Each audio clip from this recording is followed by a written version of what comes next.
किस्सा गोई के आज के अंक में जो किस्सा मैं आपको सुनाने जा रहा हूँ, काफ़ी दिनों पुरानी बात है। हुआ यूँ कि उन दिनों मैं काफ़ी व्यस्त रहा करता था, बहुत ही भाग-दौड़ की ज़िंदगी जी रहा था। मन करता था कि यहाँ से कहीं भाग चलूँ। मन हुआ कि कहीं ऐसी जगह जाऊँ जहाँ बहुत शांति से रहूँ, ना टेलीफ़ोन हो, ना कोई बोलने-सुनने वाला हो, चुपचाप रहूँ और कुछ लेखन का काम करूँ। अभी सोच ही रहा था कि ऑनलाइन अपना टिकट बुक किया, देखा तो करीब 1 घंटे बाद की ट्रेन थी। मन किया कि दिल्ली से धनोल्टी जाने का। फटाफट घर से निकला, ऑटो पकड़ा, स्टेशन तक जाने की कोशिश कर ही रहा हूँ कि मन में हो रहा था कि कहीं ऐसा ना हो कि ट्रेन निकल जाए, ट्रेन छूट जाए। पर जैसे-तैसे स्टेशन पहुँचा तो देखा कि सामने प्लेटफ़ॉर्म पर ट्रेन लगी हुई थी। दौड़कर ट्रेन पर चढ़ गया।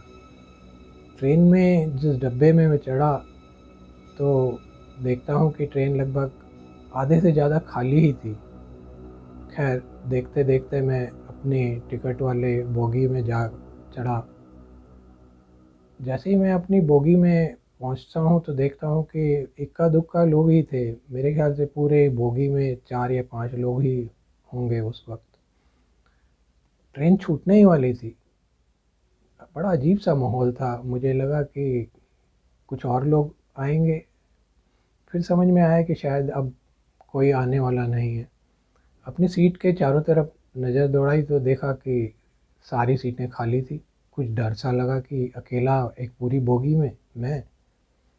ख़ैर थोड़ी देर में देखा कि एक स्त्री कुछ किताबें और एक बैग लेकर मेरी तरफ ही चली आ रही थी। देखता हूँ कि वो तो ठीक मेरे सामने वाली सीट पर आकर विराजमान हो गई।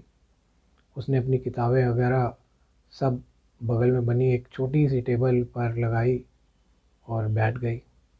मेरी तरफ देखते हुए मुझसे सीधे प्रश्न किया कि आप कहाँ तक जाएँगे? मैंने सोचा कि ये तो अजीब बात हुई। मैंने उसे जवाब दिया कि नहीं, मैं धनोल्टी जा रहा हूँ। उसने दूसरा प्रश्न किया कि आप करते क्या हैं? मैंने कहा मैं एक अखबार में काम करता हूँ और थोड़ा ऊब गया था तो अपनी ऊब मिटाने के लिए मैं धनोल्टी जा रहा हूँ। बातों-बातों में मैंने भी उसका परिचय जान डाला। उसने अपने बारे में बताया कि वो एक कॉलेज में लेक्चरर है, लेखिका है और उसका नाम था नयनतारा शुक्ला।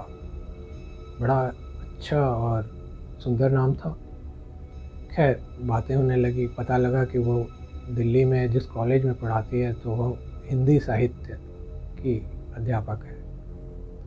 मुझे भी लगा कि चलो बहुत दिनों बाद साहित्यिक बातें होंगी और रास्ता कटेगा आराम से। ख़ैर हम लोग बातें करते रहे, बहुत अच्छी बातें होने लगी, साहित्य पर बात हो रही थी, बड़े-बड़े लेखकों की बातें हो रही थी। मैंने भी कई लेखकों के बारे में पढ़ा था, कई लेखकों को मैं जानता था। मैंने भी उसके साथ अपने विचारों का आदान-प्रदान किया। कुल मिलाकर बहुत अच्छी बातचीत थी। बातें करते-करते पता ही नहीं लगा कितने स्टेशन आए, गए। दोनों बातों में मशगूल थे। काफ़ी देर बाद मुझे लगा कि अब बहुत हो गया, क्योंकि बोलने में भी अब दिक्कत हो रही थी।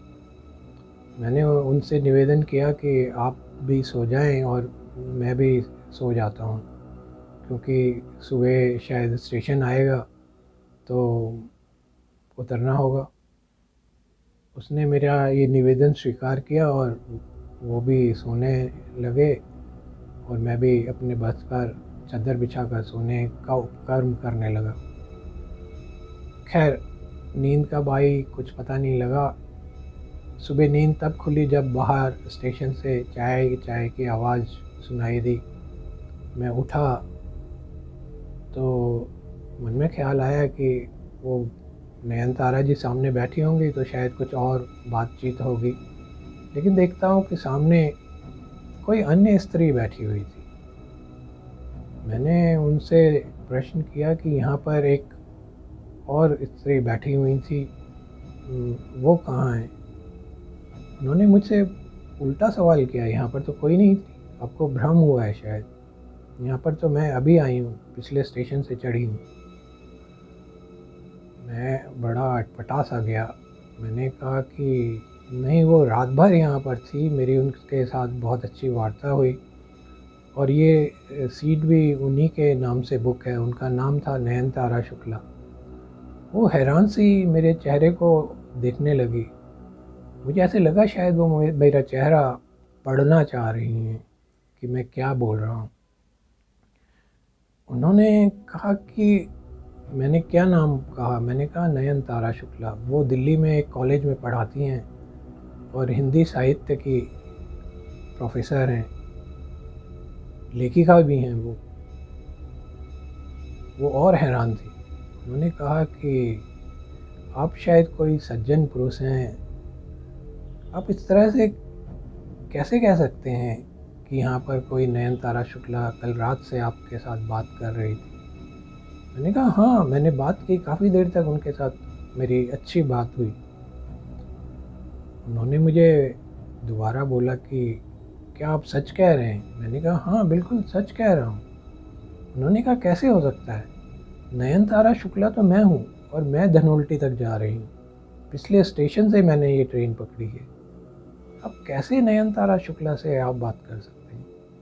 और दिल्ली में जिस कॉलेज का नाम आप बता रहे हैं, उस कॉलेज की अध्यापिका तो मैं हूँ, वहाँ मैं लेक्चरर हूँ।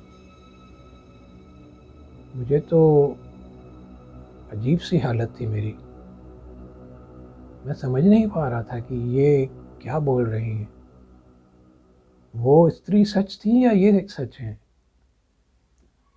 मैं बड़ी दुविधा में था कि मैं इनको बताकर गलत साबित हो रहा हूँ। मैंने उनसे थोड़ा रुक कर दोबारा निवेदन किया कि आप सच में लेखिका हैं? उन्होंने कहा कि हाँ, मैं लेखिका हूँ। मैंने कहा अच्छा, आप अगर लेखिका हैं और अगर मैं रात में नयनतारा शुक्ला से नहीं मिला हूँ, तो आप मेरी एक और बात भी क्या झुठला देंगी? उन्होंने बड़ी प्रश्नवाचक निगाह से मेरी तरफ देखा। कहा कि क्या? कौन सी बात? मैंने कहा कि कल रात उन्होंने मुझे एक किताब भेंट की थी, जो उन्होंने खुद लिखी है। उसने मेरी तरफ देखा और उन्होंने कहा कि कौन सी किताब?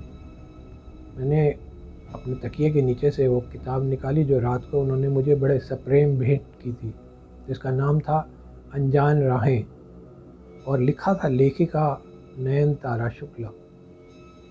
मैंने कहा ये देखो, ये किताब उन्होंने रात को मुझे भेंट की थी। जैसे ही उस स्त्री ने वो किताब मेरे हाथ में देखी तो झपट पड़ी और कहा, अरे ये किताब तो मैंने लिखी थी। इस किताब को लिखे 10 वर्ष हो गए और इसके इतने संस्करण बिके कि इतनी ज़्यादा ये लोकप्रिय हुई कि मैं आपको बता नहीं सकती। मेरी हैरान होने की फिर दोबारा बारी थी। मुझे अजीब सा महसूस हो रहा था कि ये मेरे साथ क्या हो रहा है।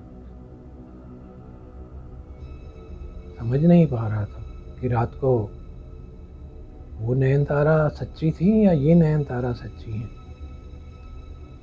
मैं बड़े जिज्ञासावश मैंने उनसे कहा कि ठीक है, आप अगर नयनतारा शुक्ला ही हैं, तो आपके पास आपका कोई आईडी प्रूफ तो होगा? क्या मुझे आप अपना कोई आईडी दिखा सकती हैं?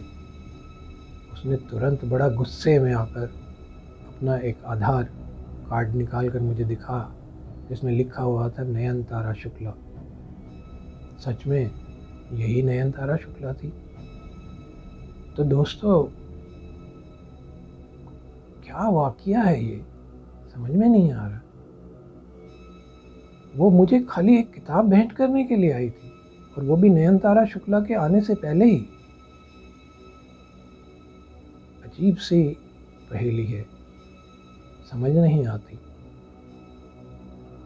तो आपको ये किस्सा कैसा लगा? अच्छा लगा हो तो दोस्तों इसे लाइक, शेयर और सब्सक्राइब ज़रूर करना। अगली बार मिलता हूँ एक और नए किस्से के साथ। नमस्कार, धन्यवाद।